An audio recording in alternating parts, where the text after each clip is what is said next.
hari ini.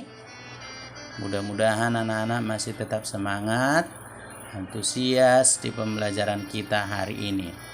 Nah, anak-anak, hari ini kita belajar yaitu di tema 4, subtema 3, yaitu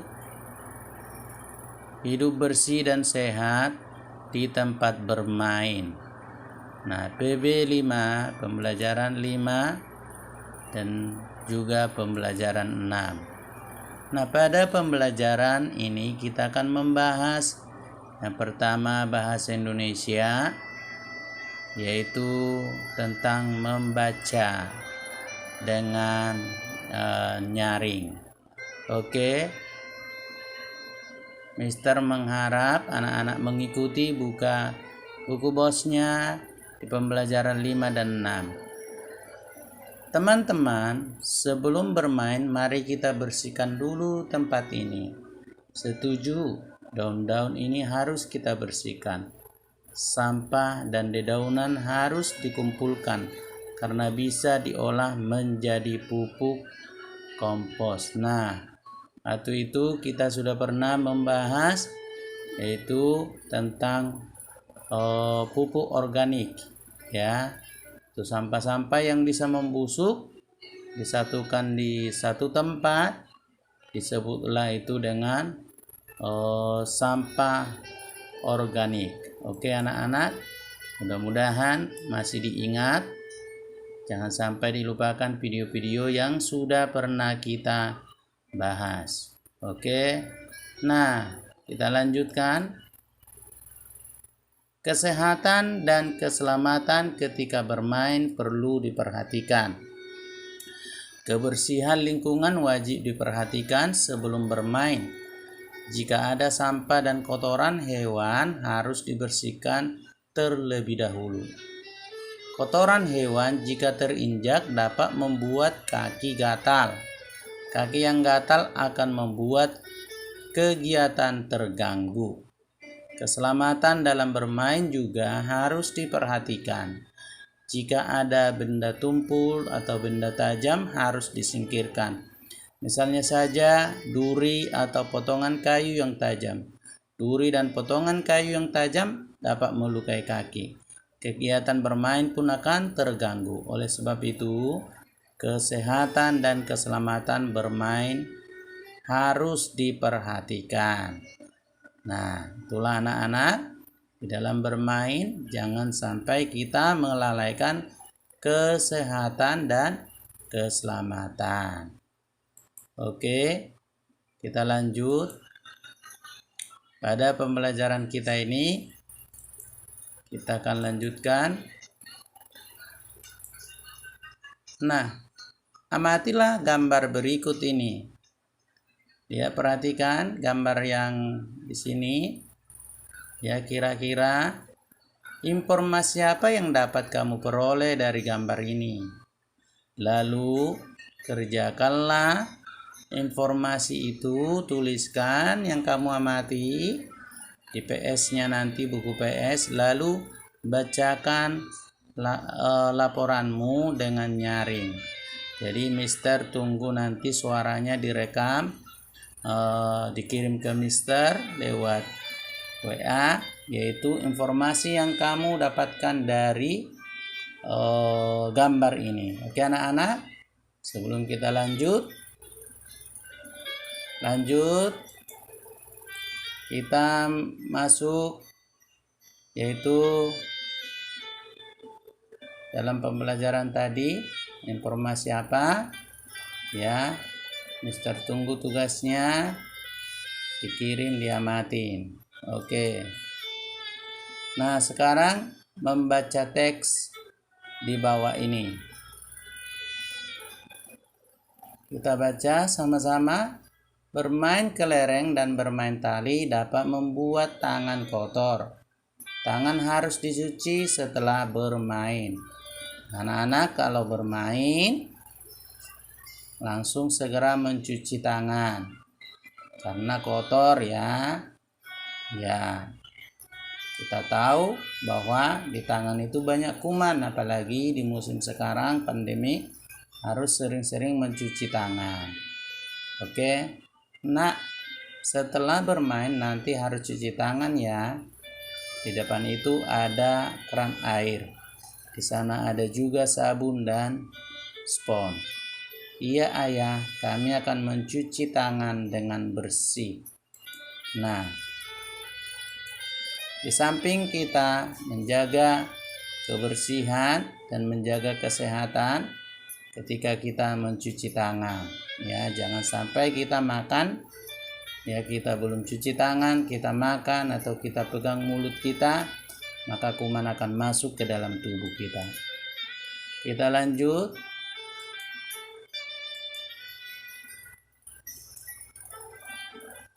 Kesehatan badan perlu dijaga.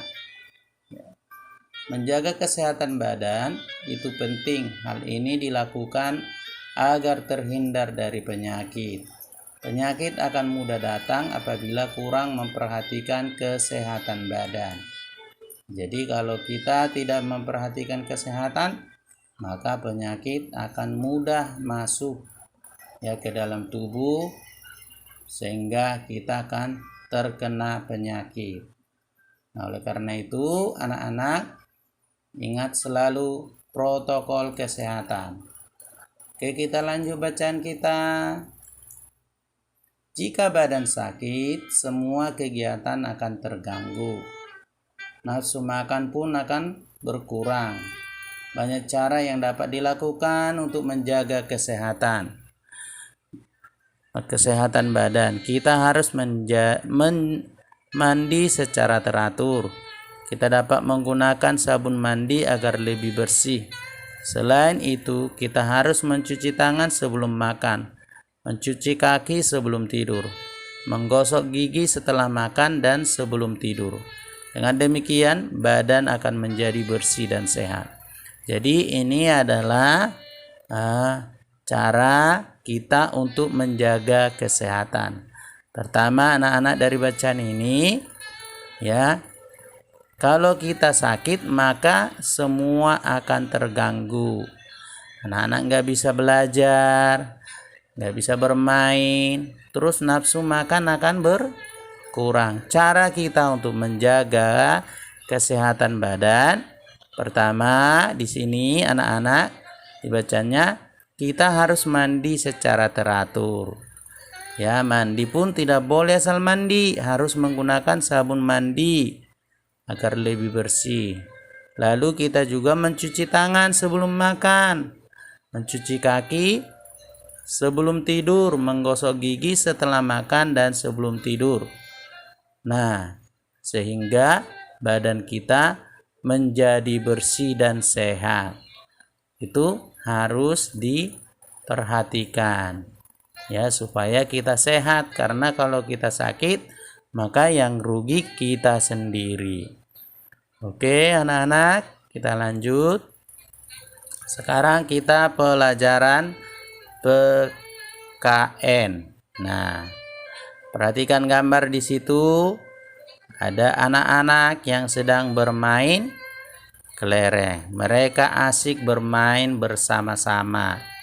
Ya, bermain dengan baik ya. Walaupun mereka itu pasti banyak perbedaannya, ada baik suku maupun agama berdasarkan gambar ini. Oke, kita lanjutkan. Nah, sini kita akan membahas tentang pentingnya kebersamaan, persatuan pada saat bermain. Nah, persatuan, kebersamaan pada saat bermain sangat dibutuhkan. Ya, kerjasama yang baik merupakan wujud persatuan. Ya, biasa kalau bermain secara berkelompok, maka dibutuhkan persatuan sehingga kelompok kita bisa berhasil atau dapat menyelesaikan dengan baik. Bermain dengan rukun adalah bermain dengan siapa saja walaupun berbeda agama. Kebersamaan merupakan wujud persatuan. Jadi kerjasama, wujud persatuan, kebersamaan adalah wujud persatuan. Bermain dengan rukun adalah bermain dengan siapa saja, walaupun berbeda agama. Nah, anak-anak ketika bermain tidak boleh milih-milih teman. Ya, hanya yang satu agama, tidak. Tapi bermain dengan rukun itu bermain dengan siapa saja, ya, tanpa memilih-milih teman. Walaupun berbeda agamanya, kita harus berteman anak-anak. Nah, kita juga harus kerjasama dalam bermain supaya terwujud persatuan. Ya, pada saat bermain tidak boleh curang. Kalau curang nanti permainannya tidak akan asik. Ya. Oke, kita lanjut. Permainannya tadi kalau kita curang tidak akan asik, pasti berantem. Ujung-ujungnya nanti tidak punya teman. Nggak ada temannya untuk bisa bermain. Nah, kita lanjut. Nah, apa sih manfaatnya persatuan ketika bermain? Ada nggak anak-anak manfaatnya kalau kita bersatu saat bermain? Tentu saja banyak. Nah, apa itu? Yuk kita lihat.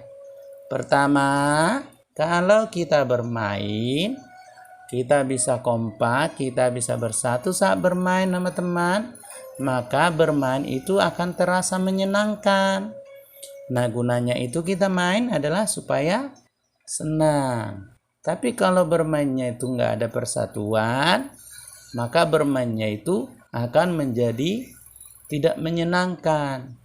Besok-besoknya tidak akan mau lagi bermain. Malas aku bermain sama Adit, soalnya dia curang. Jadi begitu nanti temannya. Aku juga nggak mau bermain sama si Pinocchio, soalnya kalau dia main dia nggak jujur, dia nggak mau kalah. Kalau kalah dia nggak mau terima. Nah, itu namanya tidak memiliki persatuan kebersamaan saat bermain. Nah, pertama tadi bermain terasa menyenangkan. Kedua, menjaga silaturahmi dan kekompakan. Itu yang Mister tadi katakan. Jadi kalau kita main dengan teman, main dengan baik, dengan persatuan, maka kita akan menjadi akrab. Besok-besoknya akan main lagi. Nanti akan datang, "Oi, Pinocchio, yuk main lagi yuk." Gitu. Tapi kalau sebaliknya, ketika kita ngajak dia main, dia nggak mau lagi. Karena kita sudah curang. Nah, terus menjaga kerukunan.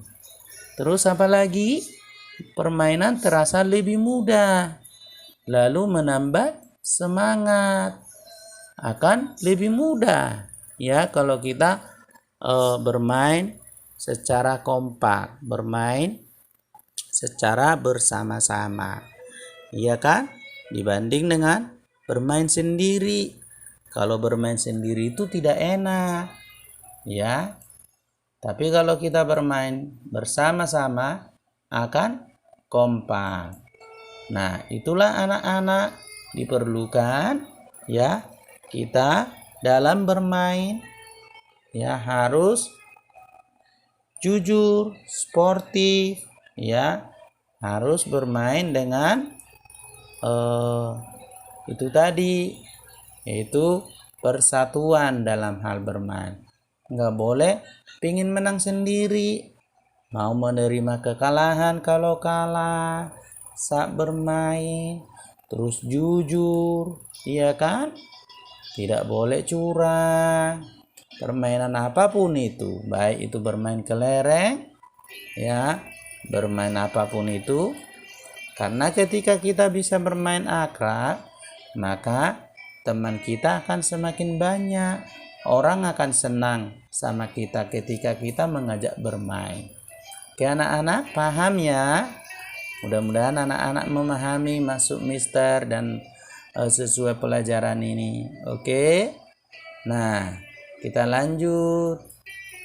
Apalagi kita lanjut lagi pelajaran kita masih